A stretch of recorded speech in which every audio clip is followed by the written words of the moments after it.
My name is Stephen Smith. I'm also known as TheButterSmith. Please follow me on Instagram. In this video, what we're going to be doing is cooking Portuguese custard tarts. Now, they're not nearly as difficult as you might think. I suppose I would say that because I've probably cooked 200 or 300 of the things. But honestly, the recipe we're going to be following out of Bill Granger's Everyday, with a few little twists of mine, but basically it's Bill Granger's out of his book. It's a great recipe. If you just follow the steps that I'm going to take you through, I think you'll be thrilled with the result. So will your friends and family. So we've got here in front of us the ingredients for the custard, and then over here for the pastry. So we're going to get cracking now with some eggs. What we're going to do in this video, I'm going to show you the recipe for making a dozen. It's a great recipe from Bill Granger from his Everyday cookbook. And what you can do is very simply double the recipe for the custard. It works out fabulously. It doesn't matter whether it's for 12 or 24. So here we go. Here are the ingredients. So we've got 3 egg yolks we're going to need, 170 mils of fresh full cream milk, 230 mils of thickened cream, not thick cream, not really thick cream. Too much fat means it'll separate out and the custard will be too fatty. Vanilla sugar and vanilla extract, and corn flour as the thickening agent. Now let's start. So we're going to put the 3 egg yolks straight into the saucepan here, and the saucepan is going to go on the stove in a little minute, and we'll get that going with the cooking. So 3 egg yolks. Obviously you can use the whites later on for something else. I've sometimes used them for little mini meringues. That's fine. So these 3 eggs, I always get my eggs as best I can locally. They're from the Adelaide Hills, from an organic free-range farm. So they're the 3 egg yolks. Now we're going to add 2 tablespoons of corn flour to that. Notice I try to get it as even as I can, because the corn flour is the thickening agent. It's what's going to bring the custard together. If you do too much, one batch will suddenly be thicker than the other, or too little, it'll be too runny. The next thing to add at this stage is the vanilla sugar. Now what you're seeing there is some sugar, but because these custard tarts are really going to be about vanilla flavouring, these are old vanilla pods that I've used, I've scraped the seeds out of and dried them off totally and put them in this jar, and I just top this up with caster sugar every time I get some caster sugar. Now one thing I would never do is pour this over there, because you know what happens, big clump of sugar comes out and you end up with way too much sugar. So always just cautionary, do it over there. It doesn't matter being on the breadboard, and that's half a cup of sugar. Now the vanilla already infused in that, it smells like a lolly shop. It's fabulous, but it just means the flavor of the vanilla, not just relying on vanilla essence or vanilla extract, as we'll talk about in a little minute. It's also about the depth of the flavor. Vanilla sugar, you don't have to go and buy it in the shop. Just do what I've done there. Get caster sugar, buy some vanilla pods, use the seeds as you might be cooking panna cotta or indeed these. And now what we're going to do is bring this together, this mixture together, the egg yolk, the corn flour and the vanilla sugar, just into a little paste there. I've made the mistake of using a whisk before, and of course this all just gets clogged in the middle of the whisk. So using this wooden spoon is the go.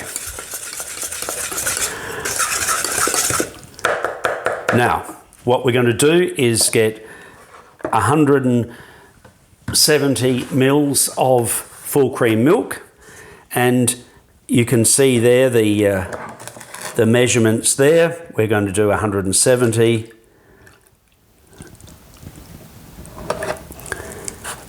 A little bit more to get up to the 170, and then 230 of cream. Now this is 300, so I'm going to put in most of it.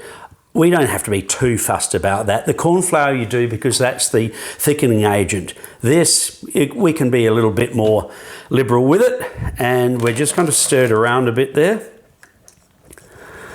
Just get it stirred in a little, and then slowly we'll add that to the mixture. This is the custard. So in a minute we're going to put this on the stove on a hot plate, and we will bring that up just up to the boil. So any minute now I'll get that onto the stove. Beautiful, beautiful mix. And I can still smell that vanilla in there. Wonderful. So it's now been on for about 20 minutes and we're getting it nice and thick. I've been stirring it the whole time with my trusty wooden spoon with the little lip on it, so that gets right into the curved shape of the saucepan, so nothing sticks. You've just got to keep on stirring it. You can't walk away and do something else, hang the clothes out or do anything else, because it'll have a nasty habit of sticking to the bottom of the saucepan, and then you get these horrible little brown burnt bits in the custard, and you may as well start again. So let's just wait and to see it starting to bubble a little bit like the hot springs on the North Island of New Zealand.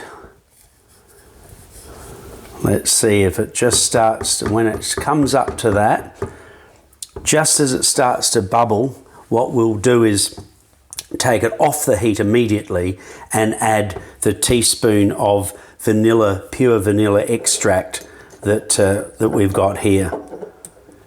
In another video, I'm going to take you through the various forms of vanilla, the difference between essence, there we go, there starts the bubble, the difference between the extract, the essence, when you might use the pod and scrape out the seeds yourself, vanilla paste. Watch out for that video. It's just starting to come now. There we go. Starting to go. So wonderful. That's good. So we'll turn the heat off immediately and add the teaspoon of vanilla extract, and away we go. Now there's the custard done, and you can see how smooth it is. So with the vanilla all nice and cooked, ready to go, we're going to put it into a bowl. In order to just stop a film developing over that, we're just going to put some cling wrap, press it down over on it so that no air gets in there, and that can sit there for a while we now prepare the pastry. Right, on with the pastry. So I've seen some of these videos where people have made their own puff pastry, and that's laudable and wonderful, but most of us don't have the time to do that. It's great fun doing it, but let's just say that we'll cheat a little bit and go for some frozen pastry, puff pastry. So the Pampas one's widely available, certainly in Australia, I'd imagine elsewhere as well. So what we want is just one sheet, because we're just doing the 12 custard tarts for this time. We're going to just take a knife and just, it's come out of the freezer, just free that open, one of the sheets there, just get that open. It's been out of the freezer for a little bit, so it's just a little bit softer. So there's one. And I thought it'd be useful to have a look at this. This is a Adelaide Hills company. This puff pastry is absolutely stunning. I've had it out of the freezer in the ordinary fridge part for a couple of hours just to let it soften a little. And what we're going to do, because it's roughly, and there's the custard waiting there, I'll get that out of the way. It's roughly twice the thickness, as you'll see, of the Pampas. So I'm going to just take about that half there and cut that like there, like that. take that out, and that's actually ready to roll. We need to roll both of these pastries up into a log like this. This is the beautifully home style made one from the Carême people. There's that log. Now for this pampas, you fold it over in half like that, remove the blue paper, wax paper, and do the same with the rolling. And you need to make sure that the pastry is reasonably thawed out. If it's still too frozen, it'll get cracked. If it's too thawed out, it's going to be hard to handle. So what we do is we're going to actually create 12 discs out of this to go in each of those holes. And so the easiest way to do it is cut there where you reckon about half is, cut where about a quarter is and 3/4, and then you know, well, all I really have to do is do a third of that, a third of that, and a third, and so we go on. Generally speaking, you should be able to get 12 out of this. So how have I done there?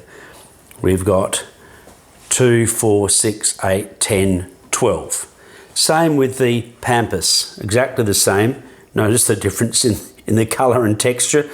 So this is the bit that does take some time. I've probably done 200 or 300 of them, so I can do it fairly quickly, but it still takes time, and you just have to be a bit patient, and the more you do of them, the more of course you'll get expert at them.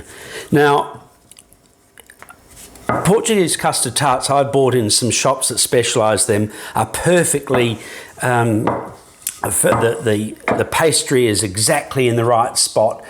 These, I don't get too fussy. I quite like them.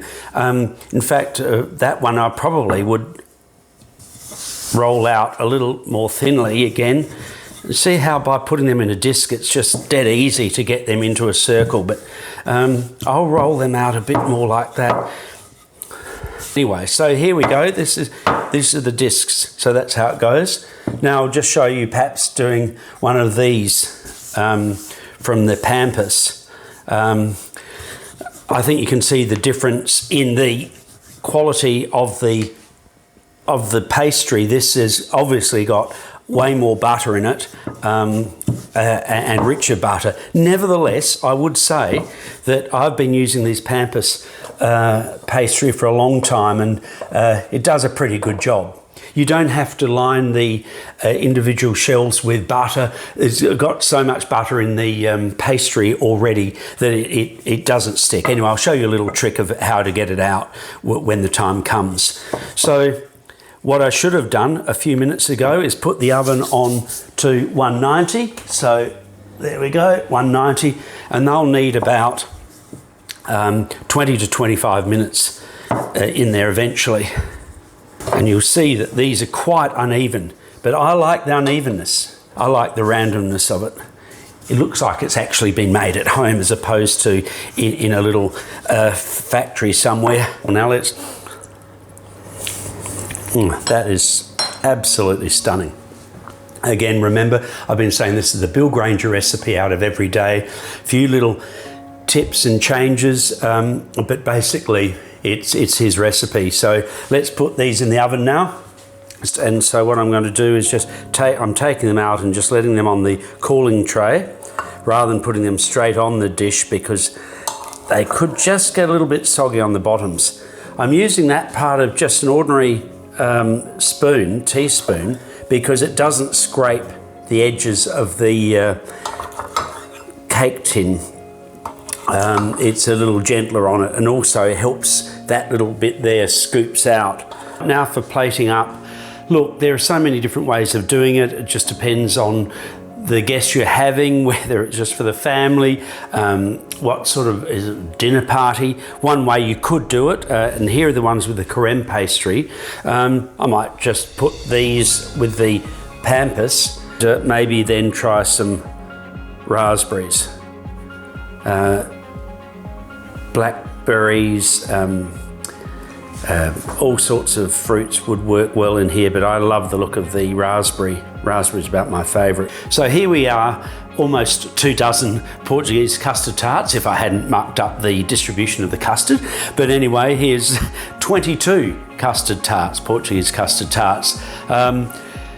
That you'll find that usually making 1 dozen isn't enough, because people, once they start eating them, just want to keep on eating them. Good luck with them. Remember, Bill Granger Everyday Cookbook is the recipe. I'll have the recipe on my YouTube channel. Have a look at my Instagram under TheButterSmith and enjoy. That's delicious. Yummy, Cuddy. I love it. 10 out of 10. 10 out of 10. Whoa, that's good. Crust. Good crust. Oh, good. Compliments to the chef. 6 out of 10.